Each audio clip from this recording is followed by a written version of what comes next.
Metro का काम किया गया था कानपुर में सैम इंडिया प्राइवेट लिमिटेड से।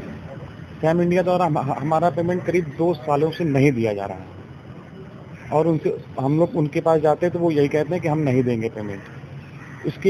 उसमें मैं एमडी साहब से मैं आके मिला, सारी एप्लीकेशनें दी उनको, भाई हमारा भुगतान कराया जाए। उनके द्वारा भी कोई सहयोग नहीं हो रहा।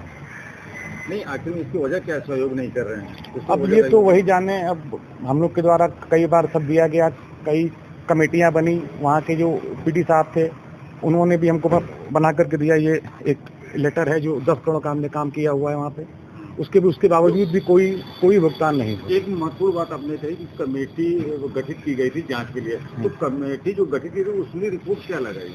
उसमें उन्होंने माना कि हमारे द्वारा 10 करोड़ का काम वहाँ पे किया गया, तो उसके बावजूद भी नहीं हो रहा। तो कौन लोग हैं जो पेमेंट करते हैं, किसके हाथ? अब इसमें तो अब एमडी साहब से हमने कई बार एप्लीकेशनें दी, माननीय मुख्यमंत्री जी के यहाँ भी दी, उसके बावजूद भी हमारा कोई समाधान नहीं हुआ। एमडी साहब का साफ तौर पर कहना क्या है? वो कहना है कि जो करना हो जाओ करो, हम पेमेंट नहीं करेंगे। हाँ, वजह नहीं बता। अब आप क्या चाह रहे हैं? हम यही चाहते हैं कि हमारा वो हो, भाई हमने भी काम किया है तो हमारे पीछे भी और लोग हैं, जो बाकी हमारे जो सब वेंडर्स हैं वो हमको परेशान कर रहे हैं, हम कहाँ तक दौड़ेंगे। कितना पेमेंट आपको? 10 करोड़ के आसपास। कितना देने को कह रहे हैं? ये कहते हैं कि 3 करोड़ ले लो, 4 करोड़ ले लो, मगर हम ऐसे कैसे ले लेंगे उस चीज़ से? पूरा पेमेंट नहीं, पूरा पेमेंट।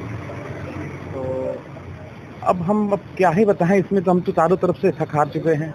ये प्रभावशाली लोग हैं सैम इंडिया के, जो अरविंद गोयल जी हैं, इनके यहाँ में गए तो ये हम लोग को डरा धमका के भगा दिया, कहा कि जहाँ जाना चाहो जाओ, योगी जी, मोदी जी, जिनके पास भी जाना चाहो जाओ, मगर हम पेमेंट नहीं करेंगे। तो हमारे चैनल के माध्यम से प्रशासन से क्या करेंगे? मैं चाहता हूँ कि इसमें फिर से एक जांच करा ली जाए, जिस तरह से भी चाहें हमारे काम को हमारा भुगतान कराया जाए।